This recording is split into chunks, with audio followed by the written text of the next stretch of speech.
TikTok app గురించి మనకు తెలిసిందే.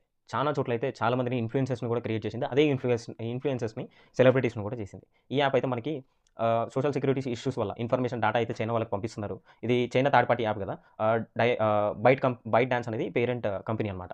టిక్‌టాక్‌ది. ఇది థర్డ్ పార్టీ యాప్. సో, చాలా మటుకు చైనాకి డేటా పంపిస్తున్నారు అనే ఉద్దేశ్యంతో చాలా మటుకు ఇండియాలో, కెనడాలో, యూరోపియన్ కంట్రీస్‌లో తైవాన్, ఆఫ్ఘనిస్తాన్, పాకిస్తాన్‌లో అయితే బ్యాన్ చేస్తున్నారు.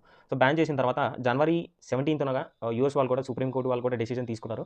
ఫర్దర్‌గా నేషనల్ సెక్యూరిటీ వైస్‌గా అయితే వీళ్ళైతే ఆలోచిస్తూ టిక్‌టాక్‌ని బ్యాన్ చేద్దామని చెప్పేసి అయితే వీళ్ళైతే ఆర్డర్ ఇచ్చారన్నమాట. ఇచ్చిన తర్వాత టిక్‌టాక్ వాళ్ళు జనవరి 19థ్ వాళ్ళు నోటిఫికేషన్‌లో చెప్పిందేంటంటే మేము బ్లాక్ చేసేస్తున్నాం అని అయితే వీళ్ళైతే చెప్పారు. సర్వీసెస్‌ని అన్నీ కూడా మేము డౌన్ చేస్తున్నాం అని అయితే చెప్పారు. కానీ ట్రంప్ మాత్రం ఎప్పుడైతే తన పొజిషన్ తీసుకున్నాడో ప్రెసిడెంట్‌గా తీసుకున్న ఎమ్మటే జనవరి 20థ్ తను 90 డేస్ ఎక్స్‌టెన్షన్ ఇచ్చి ఎలక్షన్‌లో గెలవడానికి చాలా మటుకు ఈ అప్లికేషన్ అనేది తనకి చాలా మటుకు యూజ్ అయింది అని తనైతే చెప్తున్నాడు. సో, ఫర్దర్‌గా అయితే ఇది బ్యాన్ అవుతుందా లేదా అనేది మనకైతే తెలీదు. సో, ఈ 90 డేస్ ఎక్స్‌టెన్షన్ తర్వాత అయితే మనం చూడాలి. అది థాంక్ యూ.